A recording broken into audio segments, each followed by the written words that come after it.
அனைவருக்குமே வணக்கம். சற்று முன் கிடைத்திருக்கக்கூடிய ஒரு மிக மிக முக்கியமான செய்தி ஒன்று வெளியாகியுள்ளது.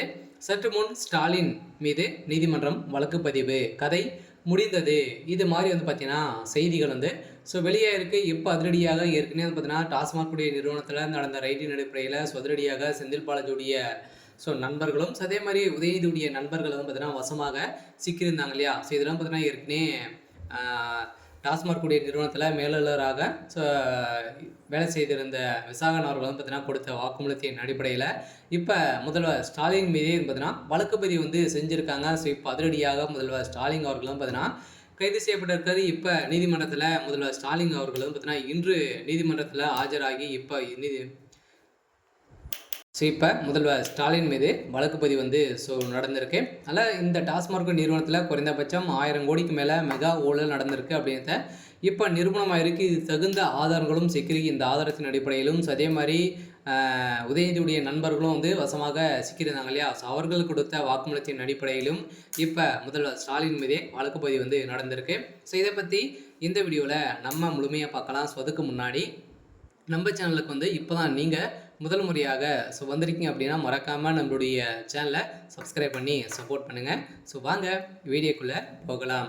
பார்த்தீங்கன்னா முதல்வர் ஸ்டாலின் மீது திடீர்னு பார்த்தீங்கன்னா வழக்கு பதிவு செய்த சம்பவம் பெரும் அதிர்ச்சியை ஏற்படுத்தியிருக்கு இல்லையா?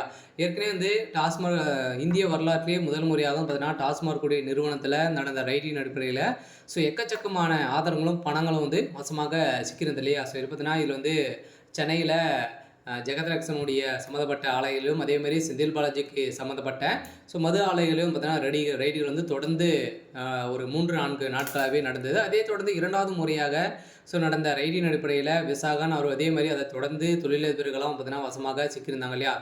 திரைப்பட துறை குழுவெல்லாம் பார்த்தீங்கன்னா வசமாக இதில் சிக்கியிருந்தாங்க. இதை சிக்கி கொண்டு இருந்த நிலையில் இப்போ நீதிமன்றத்தில் ஆஜர்படுத்தி அவர்கள் கொடுத்த வாக்குமூலத்தின் அடிப்படையில் இப்போ அதிரடியாக செந்தில் பாலாஜி அவர்கள் பார்த்தீங்கன்னா ஏற்கனவே இல்லாத அமைச்சராக இருக்கார். இருந்தாலுமே அவர் செய்த மெகா ஊழல் அப்படின்றத நிரூபணமாக இருக்குது. அந்த பணங்கள் அனைத்துமே எங்கு சென்று இருக்குது அப்படின்றத இப்போ நீதிமன்றம் பார்த்தீங்கன்னா அதிரடியாக அமலாக்கத்துறை கண்டறிந்து இப்போ தகுந்த ஆதாரம் கொடுத்துருக்காங்க. இந்த ஆதாரத்தின் அடிப்படையில் தான் இப்போ ஸ்டாலின் மீது வழக்கு பதிவு செஞ்சுருக்காங்க.